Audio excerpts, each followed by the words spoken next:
gonna cut off my man or my woman because I'm tired of being disrespected. Right? You just get all that, right? And then next thing you know, you don't. To me, my visualization is like cutting off. It's like your right arm getting mad at your left arm, so you chop off your left arm, and then you hate your one day you hate your right knee, so you cut off your right leg, right? And next thing you know, you walk around here as a nub trying to win a 100-yard dash, with you a nub, you ain't got no legs, and you up here trying to run.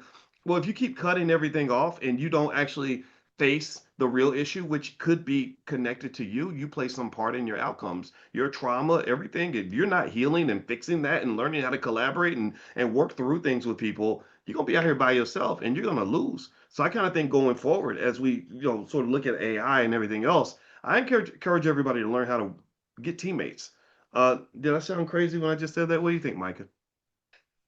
I actually think that you are right because I'm one of those people where, fortunately, I've learned not to announce every year I'm cutting everybody off, right? However, I have been guilty, me being an introverted person, I have been guilty of sometimes being a lone ranger. But you know what? The other day, I was listening to this young lady talk about things that privileged people do. And she said that one of the things that they do is they keep their circles. They keep their circles and they stay with their people 10, 20, 30 years because that friendship is equity in your life. So instead of sitting up there and having, kicking people to the curb all of the time and having to start over and over and over and over and over again, they actually do recognize like your net worth is in your network. You can't be one of those people that just like runs around and it's dismissing people all the time just because there are things that you do not always like, or you're always in that mindset of, I got to protect my energy. I got to protect my energy. I got to protect my peace, my peace. Maybe you need to be a little bit more vocal about what your boundaries are and see where that discussion goes. But if you really want to be successful, what you said was that you absolutely do have to stay connected to people, maybe not closely, but you shouldn't be writing people off all of the time because the next thing you know, you'll be, in your older age with a friend that you've only known for 1 year. That's your only friend. Mm. You have there's no equity anywhere inside of the relationship. So we all kind of like have to do better. I agree. Well, I mean, I think this is important to remember in the age of AI. And a lot of you have heard me say that the biggest investments you make is not stocks, bonds, or real estate. The biggest investments you make are in people. And so the question to always ask is, what people are you investing in, right? And it doesn't mean that they got to come live with you or you got to talk to them every single day. Some people got to be demoted a little bit. Sometimes I may build an extra long bridge to connect with you because I need to keep my distance, but I'm not going to burn that bridge, right? Because one day I may need to walk across it. And I think that's the thing a lot of us learn over time is, people who burn bridges just end up being surrounded. They end up being an island because there's no bridge to anything. And it's very hard to succeed as an island.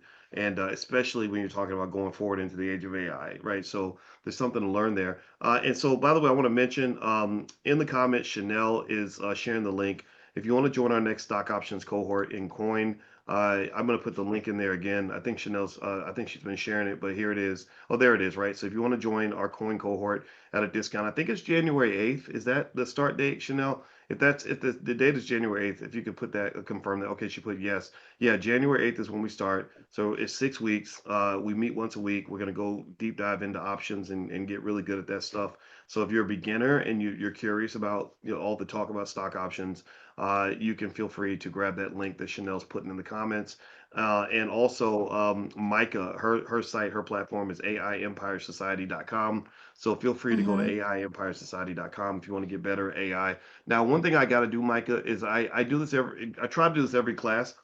Sometimes I forget stuff, but I want to read a B1 story. I like to read stories about people that are changing their lives, elevating their situations in a positive way, going to the next level economically as a result of what we're doing every single morning. In case you don't know, we meet every morning. We talk about Black Economics. And Maury Wilson is the subject of today. Maury, Mauryre, Mauryre. Somebody type Maury's name in the comments so we can give her a shout out. So Maury says, I never knew much about the stock market until I found Dr. Boyce's YouTube channel 2 years ago. Everything he spoke about on how important and easy it is to invest in stock made extreme sense to act. I opened my first brokerage account. I'd see that's act. You gotta take action. I love hearing about that. I opened my first brokerage account with Fidelity 2 years ago. Fidelity is actually where one account we use for our family trust. By the way, it's a great company. She says, I invest consistently every month. Consistency is the key. Your life is a product of what you do every day, or every month, or every week. Currently, my portfolio is steadily growing. Good. I have introduced this awesome new lifestyle to two close friends. Good. Groups, connection, right? Bring your relatives along. Feed them with the knowledge, the information, the exposure, the community, things like that.